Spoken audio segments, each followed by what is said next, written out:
Welcome dear students. പ്രിയപ്പെട്ട വിദ്യാർത്ഥികൾ, നമ്മൾ ഇന്ന് കാലിക്കറ്റ് യൂണിവേഴ്സിറ്റി ബികോം 5th സെമസ്റ്ററിലെ ഇൻകം ടാക്സ് എന്ന സബ്ജക്റ്റാണ് ചർച്ച ചെയ്യാൻ പോകുന്നത്. നിങ്ങൾക്ക് പുതുതായിട്ട് പഠിക്കാനുള്ള ഒരു സബ്ജക്റ്റാണ് ഇൻകം ടാക്സ്. അപ്പോ ഇൻകം ടാക്സിലെ ആദ്യ ഭാഗത്തെ ഏറ്റവും പ്രധാനപ്പെട്ട കുറച്ച് തിയറി ഭാഗങ്ങളാണ് ഇന്നത്തെ ഈ വീഡിയോയിൽ ഉൾപ്പെടുത്താൻ ശ്രമിക്കുന്നത്. പരമാവധി ലളിതമായ രീതിയിൽ പറയാൻ ശ്രമിക്കുന്നുണ്ട്, വളരെ മലയാളീകരിച്ചുകൊണ്ട് തന്നെ പറയാൻ ശ്രമിക്കുന്നുണ്ട്. അപ്പോ നിങ്ങൾ ഫോളോ ചെയ്യാൻ കഴിയുമെന്ന് വിശ്വസിക്കുന്നു. നമുക്ക് ക്ലാസ്സിലേക്ക് കടക്കാം. ടാക്സ് എന്ന് കേൾക്കാത്തവരായിട്ട് ആരും ഉണ്ടാവും അല്ലെ? നിങ്ങളൊക്കെ ടാക്സ് എന്ന വാക്ക് കേട്ടതാണല്ലോ. പലതരത്തിലുള്ള ടാക്സുകൾ അടയ്ക്കുന്നവരാണ് നമ്മൾ. എന്തൊക്കെ തരത്തിലുള്ള ടാക്സ് നമ്മൾ അടയ്ക്കുന്നുണ്ട്? പഞ്ചായത്തിൽ പോയിട്ട് നമ്മൾ ബിൽഡിംഗ് ടാക്സ് അടയ്ക്കുന്നുണ്ട്, വില്ലേജിൽ പോയിട്ട് ഭൂനികുതി അടയ്ക്കുന്നുണ്ട്, പിന്നെ നമ്മൾ സാധനങ്ങൾ വാങ്ങാൻ പോകുമ്പോൾ GST അടയ്ക്കുന്നുണ്ട്. അങ്ങനെ പലതരം ടാക്സുകൾ നമ്മൾ അടയ്ക്കുന്നു. ഇങ്ങനെ അടയ്ക്കുന്ന ടാക്സുകളാണ് യഥാർത്ഥത്തിൽ നമ്മുടെ സർക്കാരിന്റെ, കേന്ദ്ര സർക്കാരായാലും സംസ്ഥാന സർക്കാരായാലും വിവിധ തദ്ദേശ സ്വയംഭരണ സ്ഥാപനങ്ങളായാലും ഒക്കെ തന്നെ വിവിധ തലത്തിലുള്ള സർക്കാരുകളുടെ പ്രധാനപ്പെട്ട വരുമാനമാർഗം ഏതാണ്? ഈ ടാക്സ്. അപ്പോൾ tax is the main source of income of A government. അങ്ങനെയുള്ള ടാക്സ് പ്രാഥമികമായിട്ട് രണ്ടായിട്ട് തിരിച്ചു. ഏതൊക്കെയാണ്? നമ്മൾ പറയും പ്രത്യക്ഷ നികുതി എന്നും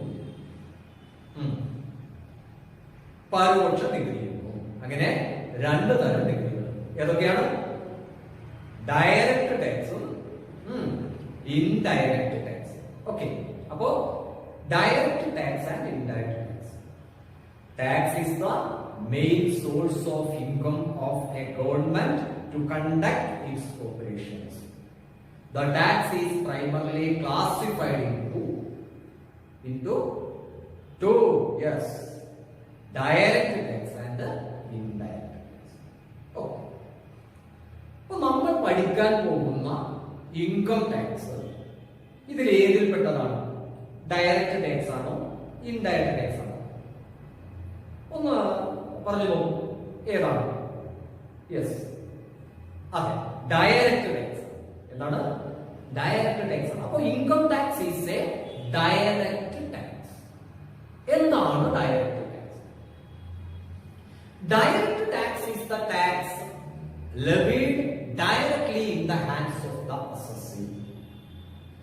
Direct tax is the tax charged directly from the hands of the assessee. ഏതൊരാളാണോ ടാക്സ് അടയ്ക്കാൻ ബാധ്യസ്ഥനായത് അയാൾ നേരിട്ട് ഗവൺമെന്റിലേക്ക് അടയ്ക്കുന്ന ടാക്സ് ആണ് ഡയറക്റ്റ് ടാക്സ്. മനസ്സിലായിട്ടുണ്ടാവുമല്ലോ. അപ്പോ ഇൻഡയറക്റ്റ് ടാക്സ് എന്താണ്? അങ്ങനെയല്ലാതെ. അപ്പോ ആരാണോ ടാക്സ് അടയ്ക്കാൻ ബാധ്യസ്ഥനാണ്, അല്ലെങ്കിൽ ആരിൽ നിന്നാണോ ടാക്സ് ഈടാക്കുന്നത് അയാളിൽ നിന്ന് ഡയറക്റ്റ് അല്ലാതെ ഇൻഡയറക്റ്റ് ആയിട്ട് ചാർജ് ചെയ്യുന്ന ടാക്സ് ആണ് ഇൻഡയറക്റ്റ്. ഡയറക്റ്റ് ടാക്സിന് എക്സാമ്പിൾ ആണ് ഇൻകം ടാക്സ്. ഇൻഡയറക്റ്റ് ടാക്സിന് എക്സാമ്പിൾ ആണ് GST അടക്കമുള്ള സെയിൽസ് ടാക്സും GST തുടങ്ങി VAT തുടങ്ങിയിട്ടുള്ള. മനസ്സിലായിട്ടുണ്ടാവും. ഇനി നമുക്ക് നമ്മുടെ സബ്ജക്ട് ഇൻകം ടാക്സ്. ഇൻകം ടാക്സിലേക്ക് വരാം. ഇൻകം ടാക്സ് എന്ന് പറയുന്നത് ഒരു വ്യക്തിയുടെ, ഒരു പേഴ്സന്റെ ഇൻകത്തിന്റെ മുകളിൽ ചാർജ് ചെയ്യുന്ന ടാക്സ് ആണ് ഇൻകം ടാക്സ്. അപ്പോൾ income tax is A tax levied on the income of a person. ഒരു പേഴ്സന്റെ ഇൻകത്തിന് മുകളിൽ ചാർജ് ചെയ്യുന്ന ടാക്സ് ആണ് ഇൻകം ടാക്സ്. അപ്പോൾ പേഴ്സൺ ആരാണെന്ന് പറയാം. അതിനിടയ്ക്ക് പറയാൻ ഒരു കാര്യം, ഇൻകം ടാക്സ് എന്ന് പറയുന്നത് ഇന്ത്യയിൽ അതിനൊരു ചരിത്രമുണ്ട്. എപ്പോഴാണ് ഇന്ത്യയിൽ ഇൻകം ടാക്സ് തുടങ്ങിയത് അടക്കമുള്ള ഒരു ചരിത്രം. ടാക്സ് എന്ന് പറയുമ്പോൾ അങ്ങ് വളരെ വളരെ മുന്നേ പോവാം നമുക്ക്. ടാക്സ് എന്ന് പറയുമ്പോൾ പിന്നെ അർത്ഥശാസ്ത്രത്തിന്റെ ആളുണ്ടല്ലോ, അർത്ഥശാസ്ത്രം കൗടില്യന്റെ കാലം തൊട്ട് ഈ ടാക്സിന്റെ ഘടകങ്ങളെ പറ്റിയിട്ട് നമ്മളുടെ പൗരാണിക ഭാരതത്തിൽ ചർച്ച വന്നിട്ടുണ്ട്, മനസ്സിലാക്കിയിട്ടുണ്ട്. പക്ഷെ നമ്മള് ഈ ആധുനികമായ സെഷനിലേക്ക് വരുമ്പോൾ ഇന്ത്യയില് ഇൻകം ടാക്സ് എന്ന് പറയുന്ന ടാക്സ് നടപ്പിലാക്കുന്നത് സർ ജെയിംസ് വിൽസൺ ആണ്. അദ്ദേഹം 1860 ഇന്ത്യയില് ഇൻകം ടാക്സ്, ഇന്ത്യയിലെ വ്യക്തികളുടെ ഇൻകത്തിന്റെ മുകളിൽ ടാക്സ് ലെവി ചെയ്യണം എന്ന് പറയുന്ന ഒരു തീരുമാനമായിട്ട് വരുന്നത്. 1860 ആദ്യമായിട്ട് അതിനൊരു നിയമവും. ഇതിനൊരു കാരണമുണ്ടായിരുന്നു. 1857 എന്തായിരുന്നു, ശിപ്പായില ഒരു ഒന്നാം സ്വാതന്ത്ര്യ സമരം എന്ന് നമ്മൾ പറയുന്ന ആ ലഹളയ്ക്ക് ശേഷം ഗവൺമെന്റിനുണ്ടായ നഷ്ടങ്ങളെ നികത്തുന്നതിന് വേണ്ടി നടപ്പിലാക്കി 1860 എന്ത് ഇൻകം ടാക്സ്. ആര്? Doctor James Wilson. 1860 ഈ നിയമം 1865 വരെ അതേപോലെ വന്നു. 1866 പുതിയൊരു നിയമം വന്നു. അങ്ങനെ പല നിയമങ്ങൾ മാറി മാറി വന്നു.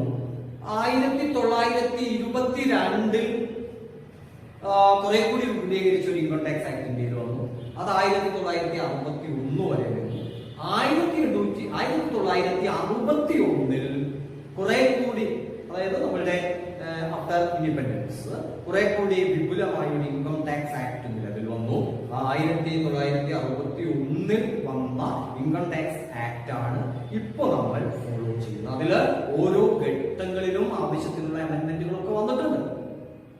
അപ്പോ ശ്രദ്ധിക്കേണ്ടത്, ഇന്ത്യൻ ഫിനാൻസ് മിനിസ്ട്രിയുമായി ചേർന്നുകൊണ്ടാണ് ഈ ഒരു വിഭാഗം മുന്നോട്ട് പോകുന്നത്. അതുകൊണ്ട് തന്നെ ഫിനാൻസ് മിനിസ്ട്രി കാലാകാലങ്ങളിൽ എടുക്കുന്ന അമെന്റ്മെന്റുകള്, പുതിയ പുതിയ തീരുമാനങ്ങളോ ഓർഡിനൻസുകളോ ഒക്കെ ഈ ടാക്സിനെ, ഈ ഇൻകം ടാക്സ് ആക്ടിനെ ബാധിച്ചുകൊണ്ടിരിക്കും. ഏറ്റവും ഒടുവിൽ നമ്മള് പിന്നെ ടാക്സിൽ തന്നെ GST അടക്കമുള്ള മാറ്റങ്ങൾ ഇന്ത്യ നടപ്പിലാക്കിയത്. അപ്പോ ഇൻകം ടാക്സിന്റെ ഒരു ബ്രീഫ് ഹിസ്റ്ററിയാണ് നമ്മൾ പറഞ്ഞത്. ഇനി നമ്മൾ പറയാൻ പോകുന്നത് ഇൻകം ടാക്സ്. ഞാൻ നേരത്തെ പറഞ്ഞു, income tax is the tax charged on the income of a person എന്ന് പറഞ്ഞു. Who is a person? Person എന്ന് പറയുമ്പോൾ നമ്മളുടെ മനസ്സിലേക്ക് ഒരു വ്യക്തി, ഒരാള് മാത്രമല്ല കടക്കുന്നത്. ഇൻകം ടാക്സ് ആക്ടിൽ person include an individual, an achiever into undivided family, joins to companies, body of association of people AOP, body of individuals BOI, statutory bodies, അങ്ങനെ എല്ലാം ഉൾപ്പെടുന്നതാണ് പേഴ്സൺ. അപ്പോ ഈ പേഴ്സൺ അതുപോലെ HUF ആവാം, കമ്പനി ആവാം, അല്ലെങ്കിൽ ഒരു സ്റ്റാറ്റ്യൂട്ടറി പേഴ്സൺ ആവാം. അങ്ങനെയുള്ള പേഴ്സൺ അവരുടെ ഇൻകത്തിന്റെ മുകളിൽ അടയ്ക്കേണ്ട ടാക്സ് ആണ്. അങ്ങനെ ഇൻകം ടാക്സ് അടയ്ക്കേണ്ട വ്യക്തിയെ, ഏതൊരാളുടെ ഇൻകത്തിനാണോ ടാക്സ് അടയ്ക്കേണ്ടത് ആ വ്യക്തിയെ നമ്മൾ അസസി എന്ന് പറയും. ആരാണ്? അസസി. അപ്പൊ നിങ്ങൾ ഓർക്കുക, ഒന്ന് പേഴ്സൺ ഇൻക്ലൂഡ് ഞാൻ ഈ പറഞ്ഞു. അടുത്തത് ടാക്സ് അടയ്ക്കേണ്ടത് ആരാണ്? അസസി. അസസി എന്ന് പറഞ്ഞാൽ ആരാ? ഏതൊരാളുടെ ഇൻകത്തിനാണോ ടാക്സ് അടയ്ക്കേണ്ടത് അയാളാണ് assessee. The person on whom the tax is paid, the income on which the tax is paid, whose income on which the tax is paid, that is assessed. ആരുടെ ഇൻകത്തിന്റെ മുകളിലാണോ tax അടയ്ക്കേണ്ടത് അയാളാണ് ആര്? Assessee. അപ്പോ assessee is the person who is liable to pay the tax. പിന്നെ നമ്മൾ അവിടെ പറയുന്നത് assessee, representative അഥവാ ഡീംഡ് അസസി ഉണ്ട്, അസസി ഇൻ ഡിഫോൾട്ട്. ആരാണ് ഒരു റെപ്രസെന്റേറ്റീവ് അസസി? അപ്പോ എന്റെ ഇൻകത്തിന് ഞാൻ ടാക്സ് അടയ്ക്കും, ഞാൻ അസസ്. എന്നാൽ മറ്റൊരാളെ ഇൻകത്തിന് ടാക്സ് അടയ്ക്കുന്ന ചുമതല ഞാൻ ഏറ്റെടുക്കുമ്പോൾ ഞാൻ റെപ്രസെന്റേറ്റീവ് അസസ്.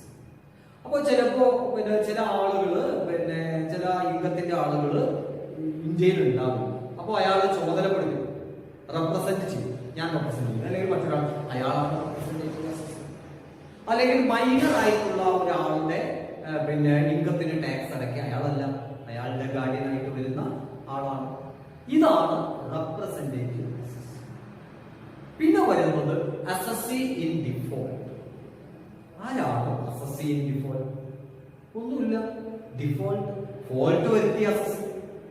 അതായത് ഇൻകം ടാക്സ് ആക്ട് പ്രകാരം എന്തെങ്കിലും ഒരു തുക അടയ്ക്കാൻ ബാധ്യസ്ഥനായ ഒരാൾ ആ തുക അടയ്ക്കുന്നതിൽ വീഴ്ച വരുത്തിയിട്ടുണ്ടോ അയാൾ അസസി. ഇപ്പോൾ നമ്മൾ പറഞ്ഞ ടേമുകൾ: ഒന്ന് അസസ്മെന്റ്, രണ്ട് അസസി, അസസ്മെന്റ് പറഞ്ഞില്ല അല്ലെ, അസസി, അത് റെപ്രസെന്റേറ്റീവ് അസസി, അസസി. ഇനി നമ്മൾ പറയാൻ പോകുന്ന അസസ്മെന്റ് എന്നാണ്. അസസ്മെന്റ് എന്ന വാക്കിൽ you know what is assessment? Calculation of income of A period, അതാണ് അസസ്മെന്റ്. ഈ വ്യക്തിയുടെ അസസിയുടെ ആ ഒരു പീരീഡിലെ, ഏതൊരു പീരീഡിലെ ഇൻകത്തിനാണോ ടാക്സ് അടയ്ക്കേണ്ടത് ആ പീരീഡിലെ ഇയാളുടെ ആകെ ഇൻകത്തെ അസസ് ചെയ്യുന്നതാണ് അസസ്മെന്റ്. ഇനി നമ്മൾ പറയുന്ന രണ്ട് ടേം അസസ്മെന്റ് ഇയറും പ്രീവിയസ് ഇയർ. ഏതാണ് അസസ്മെന്റ് ഇയറും പ്രീവിയസ് ഇയർ? ഏതാണ് അസസ്മെന്റ് ഇയർ? നമ്മൾ ഒരു അസസിയുടെ ഇൻകം എത്രയെന്ന് കാൽക്കുലേറ്റ് ചെയ്യണമല്ലോ. ആ ഇൻകം കാൽക്കുലേറ്റ് ചെയ്യുന്ന വർഷമാണ് അസസ്മെന്റ് ഇയർ. ശ്രദ്ധിക്കുക, ഒരു അസസിയുടെ ഇൻകം ഏതൊരു വർഷത്തിലാണോ നമ്മൾ കണക്കുകൂട്ടിയെടുക്കുന്നത്, അസസ് ചെയ്യുന്നത്, ആ വർഷമാണ് അസസ്മെന്റ് എന്ന് പറഞ്ഞാൽ നമ്മൾക്കറിയാം അക്കൗണ്ടിങ് ഇയർ ഏതാണ്. ഏതാണ് അക്കൗണ്ടിങ് ഇയർ? ഏപ്രിൽ 1 ആരംഭിക്കുകയും അടുത്ത വർഷം മാർച്ച് 31 അവസാനിക്കുകയും ചെയ്യുന്ന 12 മാസം അടങ്ങുന്ന ഒരു വർഷമാണ് അക്കൗണ്ടിങ്. അതുപോലെ തന്നെ ഏപ്രിൽ 1 ആരംഭിച്ച് അടുത്ത വർഷം മാർച്ച് 31 അവസാനിക്കുന്ന ഒരു അക്കൗണ്ടിങ് പീരീഡാണ് അസസ്മെന്റ്. ആ അസസ്മെന്റ് ഇയറിലാണ് നമ്മൾ എന്ത് ചെയ്യുന്നത്? ഇൻകം അസസ് ചെയ്യുന്നത്. ശ്രദ്ധിക്കേണ്ട കാര്യം, അസസ്മെന്റ് ഇയറിൽ നമ്മൾ കാൽക്കുലേറ്റ് ചെയ്യുന്ന ഇൻകം ആ വർഷത്തെ ഇൻകം അല്ല, പ്രീവിയസ് ഇയറിലെ ഇൻകമാണ്. അപ്പൊ പ്രീവിയസ് ഇയർ എന്ന് പറഞ്ഞാൽ അസസ്മെന്റ് ഇയറിന്റെ തൊട്ട് മുന്നിൽ വരുന്ന വർഷം. സപ്പോസ് നമ്മൾ ഇപ്പോൾ നിൽക്കുന്ന അസസ്മെന്റ് ഇയർ ഇത് 2020 ആണല്ലോ, 2020 ജൂൺ. അപ്പോ 2020 ഏപ്രിൽ 1 ആരംഭിച്ച് 2021 മാർച്ച് 31 അവസാനിക്കുന്ന അക്കൗണ്ടിങ് ഇയർ ആണ് നമ്മളുടെ അസസ്മെന്റ്. അപ്പൊ ഈ അസസ്മെന്റ് ഇയറിൽ നമ്മൾ ഏത് ഇൻകമാണ് അസസ് ചെയ്യുന്നത്? ഈ 2020 ഏപ്രിൽ 1 തുടങ്ങി 2021 മാർച്ച് 31 വരെ ഉള്ള 12 മാസത്തെ ഇൻകമാണോ? അല്ല. പിന്നെയോ ഈ 2020 മാർച്ച് 31 അവസാനിച്ച ഒരു അക്കൗണ്ടിങ് ഇയർ ഉണ്ടല്ലോ, അതെന്നാ തുടങ്ങിയത്?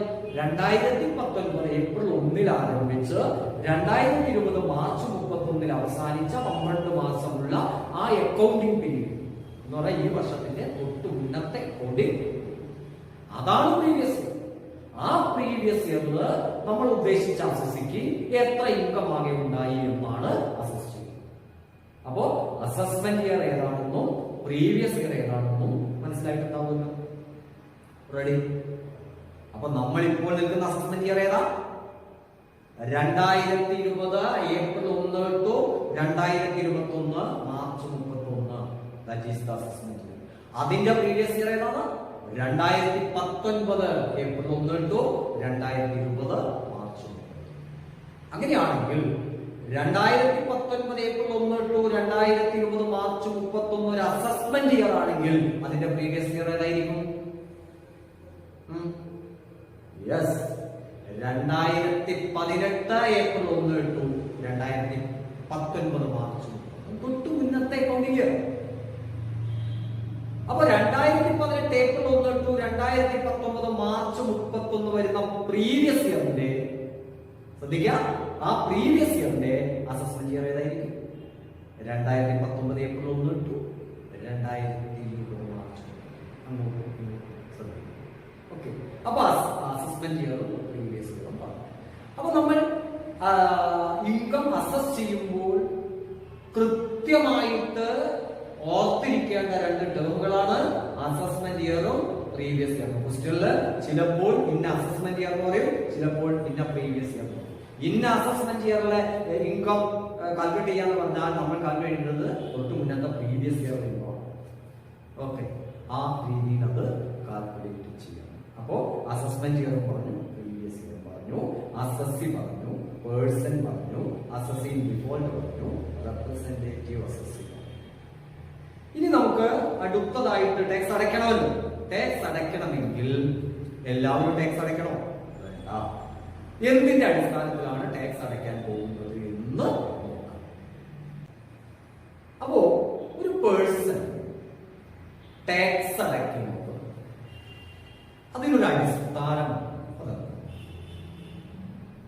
The tax liability of a person is determined not on the basis of his citizenship but on the basis of his residential status. ഓർക്കുക, ഒരിക്കലും ഒരു വ്യക്തിയുടെ ടാക്സ് നമ്മൾ അടയ്ക്കുന്നത് ടാക്സ് ലയബിലിറ്റി തീരുമാനിക്കുന്നത് അയാളുടെ സിറ്റിസൺഷിപ്പ് നോക്കിയിട്ടല്ല, പിന്നെയോ റെസിഡൻഷ്യൽ സ്റ്റാറ്റസ് നോക്കിയിട്ടാണ്. അപ്പൊ in order to determine the tax liability of a person, first of all we must find out the residential status of that person. അപ്പൊ ഒരു വ്യക്തിയുടെ റെസിഡൻഷ്യൽ സ്റ്റാറ്റസ് നിർണ്ണയിക്കാം. ആ വാക്ക് റെസിഡൻഷ്യൽ സ്റ്റാറ്റസ്, അതിന് തന്നെ ഉണ്ട് കാര്യങ്ങൾ. എന്താണ് റെസിഡൻഷ്യൽ സ്റ്റാറ്റസ് എന്ന് പറയുമ്പോൾ നമ്മൾ റെസിഡൻസ് വസതി എന്നൊക്കെയല്ലേ പറയാ. റെസിഡൻഷ്യൽ സ്റ്റാറ്റസ് എന്ന് പറഞ്ഞാൽ താമസിച്ചിട്ടുള്ളതിന്റെ അടിസ്ഥാനത്തിൽ എന്ന് പറഞ്ഞാൽ ഇന്ത്യക്കകത്ത് ഈ വ്യക്തി എത്ര ദിവസം താമസിച്ചിട്ടുണ്ടാകും എന്നതിന്റെ അടിസ്ഥാനത്തിലാണ് കേട്ടോ നമ്മൾ ഈ റെസിഡൻഷ്യൽ സ്റ്റാറ്റസ് നിർണ്ണയിക്കുന്നത്. അതെങ്ങനെയാണ് ശ്രദ്ധിക്കുക. The residential status of a person is primarily classified into resident Indian and non-resident Indian. കേട്ടിട്ടുണ്ടോ? RI, NRI. Resident Indian, non-resident Indian. അപ്പൊ ഒരു വ്യക്തി റെസിഡന്റ് ഇന്ത്യൻ ആണോ നോൺ റെസിഡന്റ് ഇന്ത്യൻ ആണോ എന്ന് തീരുമാനിക്കാൻ there are two basic conditions under the Income Tax Act. Income Tax Act രണ്ട് basic condition മുന്നോട്ട് വെക്കുന്നുണ്ട്. കൃത്യമായിട്ട് നിങ്ങൾ പഠിക്കേണ്ട, ഞാൻ ഇതുവരെ പറഞ്ഞതിൽ ഏറ്റവും പ്രധാനപ്പെട്ട പഠിച്ചിരിക്കേണ്ട ഒരു കാര്യമാണ് പറയാൻ പോകുന്നത്. മിക്കവാറും ഈ ബേസിക് കണ്ടീഷനും അഡീഷണൽ കണ്ടീഷനും പരീക്ഷയ്ക്ക് എക്സാമിന് ചോദിക്കാൻ സാധ്യതയാണ്. അതുകൊണ്ട് ശരിക്കും ശ്രദ്ധിച്ചിരിക്കും. എന്താണ് ബേസിക് കണ്ടീഷൻ? അപ്പൊ ഞാൻ പറഞ്ഞു, in order to determine the residential status of a person, there are two basic conditions. രണ്ട് ബേസിക് കണ്ടീഷൻ കേട്ടോ. ഒന്ന്, പ്രീവിയസ് ഇയർ. ഓർക്കണേ, അസസ്മെന്റ് ഇയറിലല്ല, പ്രീവിയസ് ഇയർ എന്ന് പറഞ്ഞാൽ ഏത് വർഷത്തെ ഇൻകം ആണോ കാൽക്കുലേറ്റ് ചെയ്യുന്ന ആ ഇയർ അയാൾ ഇന്ത്യയിൽ 182 ദിവസം താമസിച്ചിട്ടുണ്ടാകണം. അതാണ് first basic condition. The person should be in India for a period of 182 days or more during the previous year. മനസ്സിലായോ?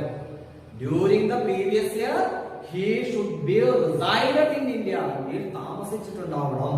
How many days? 182 days or more. In which year? In the previous year. Okay. Previous year 182 ദിവസമോ അതിൽ കൂടുതലോ ഇന്ത്യയിൽ താമസിച്ചിട്ടുണ്ടാവണം. അപ്പൊ അവിടെ ഒരു ചോദ്യമുണ്ട്, ഇന്ത്യയിൽ താമസിച്ചിട്ടുണ്ടാവെന്ന് പറഞ്ഞാൽ ഇന്ത്യയിൽ ഒരുപാട് പ്രദേശമുണ്ടല്ലോ, ഒരുപാട് സ്റ്റേറ്റുകളുണ്ട്. എവിടെയെങ്കിലും ഒരു സ്ഥലത്ത് തുടർച്ചയായിട്ട് താമസിച്ചിട്ടുണ്ടാണോ? വേണ്ട. ഇന്ത്യയിലെ ആ അതിർത്തിക്കുള്ളിൽ എവിടെയും ആവാം. ഒരു 50 ദിവസം കേരളത്തിലും, മറ്റൊരു 50 ദിവസം മഹാരാഷ്ട്രയിലും, മറ്റൊരു 50 ദിവസം ഡൽഹിയിലും, മറ്റൊരു 32 ദിവസം തമിഴ്നാട്ടിലും ആവാം, കുഴപ്പമില്ല. അപ്പൊ അത് ക്ലിയർ ആയി. തുടർച്ചയായിട്ട് ഒരു സ്ഥലത്ത് പോകണമെന്നില്ല. അടുത്ത ചോദ്യം, ഒരു വർഷത്തിന് 365 ദിവസമുണ്ട് അല്ലെ, 65 ദിവസം. അതില് ഈ 182 ദിവസം തുടർച്ചയായിട്ട് ഇന്ത്യയിൽ ഉണ്ടാവണോ? അതും നിർബന്ധം. പിന്നെയോ ഏപ്രിൽ 1 മുതൽ ഒരു മെയ് 15 വരെയുണ്ട്. അപ്പൊ എത്ര ദിവസം? പിന്നെ അയാൾ ഗൾഫിലൊക്കെ പോയി വന്നു, ഒരു ഡിസംബർ മുതൽ കുറച്ച് ദിവസം, ഡിസംബർ മുതൽ ജനുവരി ഒരു 10 വരെ, അത് എത്ര ദിവസം? ദെൻ അയാൾ ഗൾഫിൽ പോയി ആ മാസം തന്നെ ഫെബ്രുവരി തന്നെ തിരിച്ചു വന്നു, ഫെബ്രുവരി മുതൽ മാർച്ച്, ഇങ്ങനെ പോകും. അപ്പോ വിട്ടുവിട്ടുള്ള പീരീഡിലാവാം. ഇടയ്ക്ക് മാസത്തിലൊക്കെ പിന്നെ വിദേശങ്ങളിൽ പോയി വരുന്ന ആളുകളുണ്ട്, കുഴപ്പമില്ല, ഒരു വന്നോട്ടെ. അപ്പൊ അയാൾ ഇന്ത്യയിൽ വന്ന് താമസിച്ച ദിവസങ്ങളല്ല, വിട്ടുവിട്ടുള്ള പീരീഡിലായാലും കുഴപ്പമില്ല. ക്ലിയർ ആയല്ലോ? അപ്പൊ ഈ 182 ദിവസം തുടർച്ചയാവണമെന്നില്ല. 182 ദിവസം ഇന്ത്യയിൽ ഒരിടത്ത് തന്നെ തുടർച്ചയായി താമസിക്കണമെന്നില്ല. റെഡി? അപ്പൊ ഒറ്റ നിയമമേ ഉള്ളൂ ബേസിക് കണ്ടീഷനിൽ. ഇന്ത്യക്കകത്ത് പ്രീവിയസ് ഇയർ അയാൾ 182 ദിവസമോ അതിൽ കൂടുതൽ. റെഡി? ഇനി അങ്ങനെ ആ ഒരു കണ്ടീഷനാണ് നമ്മൾ ആദ്യമായിട്ട് നോക്കുക കേട്ടോ. അത് ശരിയല്ല, സോറി, അത് 182 ദിവസം ഇല്ലെങ്കിൽ അയാൾ ആരാ? Non resident. ഉണ്ടെങ്കിൽ അയാൾ റെസിഡന്റ് എന്ന് പറയാം. പക്ഷെ 182 ദിവസം ഇല്ലെങ്കിൽ നോൺ റെസിഡന്റ് ആണ് എന്ന് നമ്മൾ ഉറപ്പിച്ചങ്ങോട്ട് പറയരുത്. എന്താ കാരണം? ഒന്നാമത്തെ കണ്ടീഷൻ അയാൾ ഫുൾഫിൽ ചെയ്യുന്നില്ല എങ്കിൽ നമുക്ക് രണ്ടാമത്തെ കണ്ടീഷൻ നോക്കാം. രണ്ടാമതൊരു കണ്ടീഷൻ ഉണ്ട്, അത് നോക്കാം. അതെന്താണെന്ന്? രണ്ടാമത്തെ കണ്ടീഷൻ, ഈ വ്യക്തി ഇന്ത്യക്കകത്ത് പ്രീവിയസ് ഇയറിൽ 60 ദിവസമോ അതിൽ കൂടുതലോ ഉണ്ടായാൽ മതി. അതെന്തൊരു വർത്താനം പറയുന്നത്? 182 അതിൽ കൂടുതലോ ഉണ്ടാവണമെന്ന് ആദ്യം പറഞ്ഞു. ഇനി അങ്ങനെ വായിച്ചില്ലെങ്കിൽ 60 ദിവസമോ അതിൽ കൂടുതൽ ഉണ്ടായാൽ മതി. എന്നാൽ അത് ആദ്യം എന്ന് പറഞ്ഞാൽ പോലെ അല്ലെ? 182 ദിവസം ഇല്ലാത്ത ഒരുത്തൻ 60-70 ദിവസം ഉണ്ടെങ്കിൽ അവൻ റിസൾട്ട് ആണെന്ന് പറയുന്നു. എന്നാ പിന്നെ 70 ദിവസമുള്ളവൻ റിസൾട്ട് ആണ്, 182 ദിവസമുള്ളവൻ റിസൾട്ട് ആവൂലേ? ഇല്ല. രണ്ടാമത്തെ കണ്ടീഷനില് അതിനോട് ചേർന്നൊരു കാര്യം കൂടി പറയുന്നുണ്ട്. എന്താണ്? പ്രീവിയസ് ഇയറിൽ 60 ദിവസമോ അതിൽ കൂടുതലോ, during the previous year he should be resided in India a period of 60 days or more. In addition, അത് കൂടാതെ in the 4 years preceding the previous year, ഈ പ്രീവിയസ് ഇയറിന്റെ തൊട്ട് മുൻപ് വരുന്ന 4 വർഷങ്ങളിൽ, preceding the 4 years, പ്രീവിയസ് ഇയറിന്റെ തൊട്ട് മുൻപ് പ്രസീഡ് ചെയ്യുന്ന തുടർച്ചയായ 4 വർഷങ്ങളിൽ 365 days, 365 ദിവസം he should be also resided in India. അപ്പൊ എന്താണ്? പ്രീവിയസ് ഇയറിൽ 60 അതിൽ കൂടുതലോ ഉണ്ടാവണം, കൂടാതെ അതിന്റെ തൊട്ട് മുൻപ് വരുന്ന 4 വർഷങ്ങളിൽ 365 ദിവസം, 4 വർഷങ്ങളിലും കൂടി 365 ദിവസം ഇന്ത്യയിൽ താമസത്തിനുണ്ടെങ്കിൽ, that is the second basic condition. അപ്പൊ ബേസിക് കണ്ടീഷൻ 2, 182 ദിവസമോ അതിൽ കൂടുതലോ ഉണ്ടാണെങ്കിൽ ഒന്നും നോക്കണ്ട, അയാൾ ആരാ? റെസിഡന്റ് ഇന്ത്യൻ ആണ്. അല്ലെങ്കിൽ അയാൾ നോൺ റെസിഡന്റ് ആണെന്ന് ഉറപ്പിച്ച് പറയരുത്. രണ്ടാമത്തെ കണ്ടീഷൻ നോക്കണം. എന്താ രണ്ടാമത്തെ കണ്ടീഷൻ? പ്രീവിയസ് ഇയറിൽ 60 ദിവസം ഉണ്ടായാൽ മതി, മിനിമം 60 ദിവസം ഉണ്ടായാൽ മതി. പക്ഷെ അതോടൊപ്പം ആ പ്രീവിയസ് ഇയറിന് തൊട്ട് മുൻപ് വരുന്ന 4 വർഷങ്ങൾ എടുത്ത് നോക്കുക. ഈ 4 വർഷങ്ങളിലും കൂടി ഇയാൾ 365 ദിവസം ഇന്ത്യയിലുണ്ടെങ്കിൽ ഓക്കെ. ഈ 2 ബേസിക് കണ്ടീഷനിൽ ഏതെങ്കിലും ഒന്ന് ഫുൾഫിൽ ചെയ്താൽ, 2 ഫുൾഫിൽ ചെയ്യണോ? വേണ്ട. ഏതെങ്കിലും ഒന്ന് ഫുൾഫിൽ ചെയ്താൽ ഇയാൾ റെസിഡന്റ് ഇന്ത്യൻ ആണ്. അല്ലെങ്കിൽ അയാളെ നമുക്ക് നോൺ റെസിഡന്റ് ഇന്ത്യൻ എന്ന് പറയാം. റെഡിയല്ലേ? ഓക്കെ. പക്ഷേ ഇതിൽ ഒരു കാര്യം നിങ്ങൾ ഓർക്കേണ്ടത്, രണ്ടിൽ ഏതെങ്കിലും ഒന്ന് വന്നാൽ മതി എന്ന് പറഞ്ഞല്ലോ, ഫുൾഫിൽ ചെയ്താൽ മതി എന്ന് പറഞ്ഞല്ലോ. പക്ഷേ ഇതിൽ ഒന്നാമത്തെ കണ്ടീഷൻ തന്നെ ഫുൾഫിൽ ചെയ്യേണ്ട 3 വിഭാഗത്തിൽപ്പെട്ട ആളുകളുണ്ട്. നമ്മൾക്ക് തന്നിരിക്കുന്ന അസസി ഇനി പറയാൻ പോകുന്ന 3 വിഭാഗത്തിൽപ്പെട്ട ആരെങ്കിലും ആണെങ്കിൽ രണ്ടാമത്തെ കണ്ടീഷൻ അയാളുടെ കാര്യത്തിൽ നോക്കുകയോ ചെയ്യരുത് കേട്ടോ. ഒന്നാമത്തെ കണ്ടീഷൻ നോക്കി നിർത്തണം. പ്രസിഡന്റ് ആണോ നോൺ പ്രസിഡന്റ് ആണോ?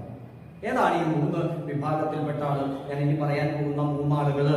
1, one who left India for employment or business purpose. India വിട്ടുപോയത് എംപ്ലോയ്മെന്റ് പർപ്പസ്, ബിസിനസ് പർപ്പസിനാണെങ്കിൽ. ഇപ്പൊ ക്വസ്റ്റ്യനിൽ അങ്ങനെ കൃത്യമായിട്ട് പറഞ്ഞു. 2, an Indian citizen left India as a crew in Indian ship. Indian ഷിപ്പിൽ ഒരു ക്രൂ ആയിട്ട് പോയിട്ടുള്ള ഇന്ത്യക്കാർ. Indian citizen left India as a crew in Indian ship. അറിയാലോ, തുറമുഖം, ഷിപ്പിൽ കയറിയാൽ തുറമുഖം വിട്ട് കഴിഞ്ഞാൽ അയാൾ ആരായി? ഇന്ത്യ വിട്ട്. അപ്പോ പിന്നെ ഏതെങ്കിലും തുറമുഖങ്ങളിലൊക്കെ ഇങ്ങനെ പോയിട്ടാണ് വരിക. അപ്പോ Indian citizen left India as a crew in Indian ship.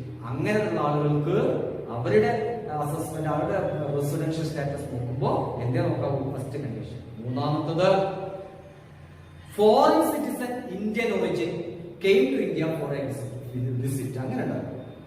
ആരാ ഈ foreign citizen Indian origin? Indian വംശജനായ ഒരു വിദേശി. അങ്ങനെ ഉണ്ട്. ഇയാളുടെ അച്ഛനോ മുത്തപ്പനോ അപ്പൂപ്പന്മാരോ ആരെങ്കിലും ഇന്ത്യയിൽ ഉണ്ടാവും. പിന്നെ ഒരു അമേരിക്കയിലോ എവിടെയോ പോയിട്ട് പിന്നെ അവിടെ പൗരത്വം എടുത്ത് അങ്ങനത്തെ ആളുകളെ സന്ദർശിക്കാൻ, തന്റെ കുടുംബക്കാരെ കാണാൻ വേണ്ടി came to India for a visit. അങ്ങനത്തെ ആളുകൾ വന്നാലും ഏത് കണ്ടീഷൻ നോക്കണം? First condition.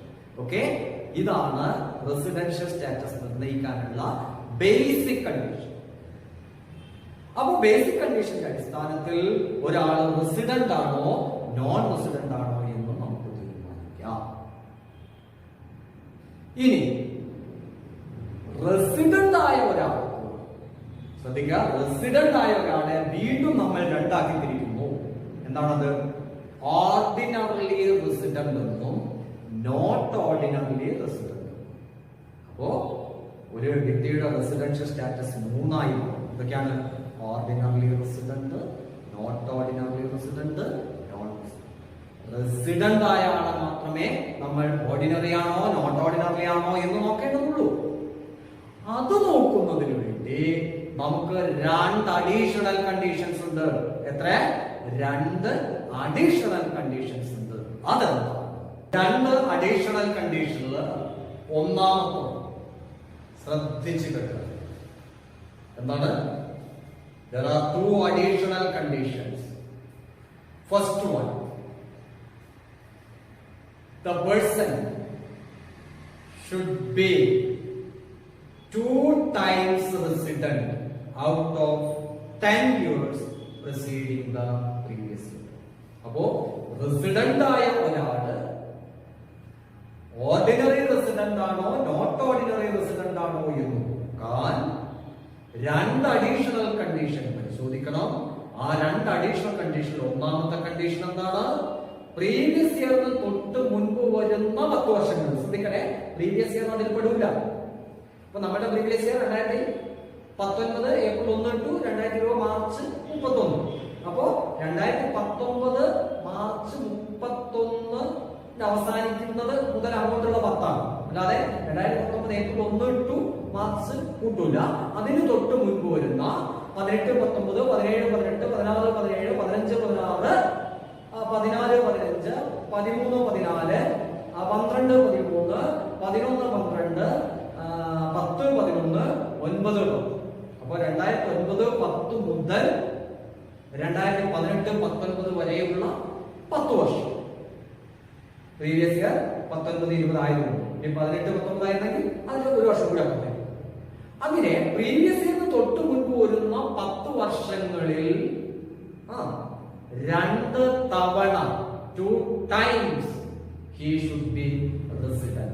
2 തവണ ഇയാള് റെസിഡന്റ് ആയിരിക്കണം എന്ന് പറഞ്ഞാൽ ഏതെങ്കിലും ഒരു വർഷം 182 ദിവസം ഉണ്ടായി, പിന്നെ അതിന് മുന്നുള്ള ഒരു വർഷം 182 ദിവസം ഉണ്ടായി റെസിഡന്റ് ആയി. അല്ലെങ്കിൽ ഏതെങ്കിലും ഒരു വർഷം 60 ദിവസം ഉണ്ടായി, അതിന്റെ തൊട്ട് മുൻപ് ഒരു 4 വർഷങ്ങളിൽ 365 ഉണ്ടായി. അങ്ങനെ ബേസിക് കണ്ടീഷനിൽ ഏതെങ്കിലും ഒന്ന് ഫുൾഫിൽ ചെയ്തുകൊണ്ട് റെസിഡന്റ് ആയി. 2 തവണ 10 വർഷങ്ങളിൽ 2 തവണ. രണ്ടാമത്തെ കണ്ടീഷൻ എന്താ? അഡീഷണൽ കണ്ടീഷൻ പ്രീവിയസ് ഇയർ തൊട്ട് മുൻപ് വരുന്ന 7 വർഷങ്ങളിൽ 730 ദിവസം ഇന്ത്യയിൽ താമസിച്ചിട്ടുണ്ടാവും. ഇത് രണ്ടും നമ്മൾ വ്യത്യാസം ശ്രദ്ധിക്കണേ. 2 തവണ റിസൾട്ട് ആവാൻ ഇയാൾ 182 ദിവസം താമസിച്ചാൽ മതി, അപ്പൊ റിസൾട്ട് ആവും. അതുപോരാ, 7 വർഷം തൊട്ട് മുൻപ് വരുന്ന 7 വർഷങ്ങളിലും കൂടി 730 ദിവസം ഇന്ത്യയിൽ താമസിച്ചിട്ടുണ്ടാവും. അതാണ് 2 അഡീഷണൽ കണ്ടീഷൻ. ഇതൊക്കെയാണ്. He should be 2 times resident out of 10 years preceding the previous year. രണ്ടാമത് he should be resided in India for a period of 730 days or more during the out of 7 years preceding the previous year. ഈ 2 additional കണ്ടീഷനിൽ ഏതെങ്കിലും ഒന്ന് fulfil ചെയ്താൽ മതിയോ? Basic condition ഒന്ന് മതിയായിരുന്നല്ലോ, additional 2 മതിയോ? പോരാ. ഇത് 2 ഫുൾഫിൽ ചെയ്താൽ ഇയാൾ ആരാ? ഓർഡിനറി റെസിഡന്റ്, അല്ലെങ്കിൽ ഇയാൾ നോട്ട് ഓർഡിനറി റെസിഡന്റ്. അപ്പോ എന്താണ് റെസിഡൻഷ്യൽ സ്റ്റാറ്റസ് എന്ന് പറഞ്ഞു? റെസിഡൻഷ്യൽ സ്റ്റാറ്റസ് പ്രാഥമികമായിട്ട് 2 ആക്കി തിരിക്കാന്ന് പറഞ്ഞു. അതിനുള്ള പ്രൈമറി റെസിഡന്റ് ആണോ നോൺ റെസിഡന്റ് ആണോ തിരിച്ചറിയാനുള്ള ബേസിക് കണ്ടീഷൻ പറഞ്ഞു. ആ ബേസിക് കണ്ടീഷനിൽ ഒന്നാമത്തത് നിർബന്ധമായും നോക്കേണ്ട 3 തരം വ്യക്തികൾ ആരാണെന്ന് പറഞ്ഞു. ദെൻ റെസിഡന്റ് ആയ ഒരു വ്യക്തിയെ വീണ്ടും ഓർഡിനറി എന്നും നോട്ട് ഓർഡിനറി എന്നും തിരിക്കാമെന്ന് പറഞ്ഞു. അതിനുള്ള അഡീഷണൽ കണ്ടീഷൻസ് 2 പറഞ്ഞു. ഇനി നമുക്കിവിടെ ഡിഫറെന്റ് ടൈപ്സ് ഓഫ് ഇൻകം പറയാനുണ്ട്. ശ്രദ്ധിക്കുക, ഈ ബേസിക് കണ്ടീഷനും അഡീഷണൽ കണ്ടീഷനും വെച്ചിട്ട് ഒരു വ്യക്തിയുടെ റെസിഡൻഷ്യൽ സ്റ്റാറ്റസ്, അയാൾ താമസിച്ച ദിവസങ്ങളുടെ എണ്ണമൊക്കെ എടുത്തിട്ട് അയാൾ റെസിഡന്റ് ആണോ നോൺ റെസിഡന്റ് ആണോ എന്ന് തീരുമാനിക്കാനുള്ള ക്വസ്റ്റ്യൻ വരും. 4 മാർക്കിന്റെ ക്വസ്റ്റ്യൻ വരുന്നതാണ്. അതിലേക്ക് വരണം നമുക്ക്. പിന്നെ അടുത്ത് പറയാൻ പോകുന്ന ഡിഫറെന്റ് 5 ടൈപ്പ് ഓഫ് ഇൻകം അത് വരും. ഞാൻ അതിലേക്ക് ഇന്ന് കടക്കുന്നില്ല. അപ്പോ ഇന്ന് ഈ പറഞ്ഞ കാര്യങ്ങൾ തന്നെ കൂടുതലായി പോയി എന്നാണ് തോന്നുന്നത്. ഇത് കൃത്യമായിട്ട് നോക്കുക. ഈ ഒരു ബേസിക് ആയിട്ടുള്ള ഈ കാര്യങ്ങൾ കൃത്യമായിട്ട് നിങ്ങൾ പഠിച്ചിരിക്കണം. ഇത് വളരെ ഓർക്കുക. 4 മാർക്കിന് ക്വസ്റ്റ്യൻ വരാൻ സാധ്യതയുള്ള ഒരു മേഖലയാണ്. പിന്നെ ക്വസ്റ്റ്യൻ വന്നിട്ടില്ലെങ്കിലും ഇത് പഠിച്ചു വെച്ചാലേ ബാക്കി കാര്യങ്ങൾ നമുക്ക് മുന്നോട്ട് പോകാൻ പറ്റുള്ളൂ. ഓക്കെ, അപ്പോ ഇത് മനസ്സിലായിട്ടുണ്ടാവുമെന്ന് വിശ്വസിക്കുന്നു. നിങ്ങൾക്ക് ഈ ക്ലാസ് ഇഷ്ടപ്പെട്ടിട്ടുണ്ടെങ്കിൽ തീർച്ചയായിട്ടും നിങ്ങൾ ഈ ചാനൽ സബ്സ്ക്രൈബ് ചെയ്യുക. അതുപോലെ തന്നെ നിങ്ങൾ ഷെയർ ചെയ്യുക. അപ്പോ വളരെ നന്ദി. നമുക്കിവിടെ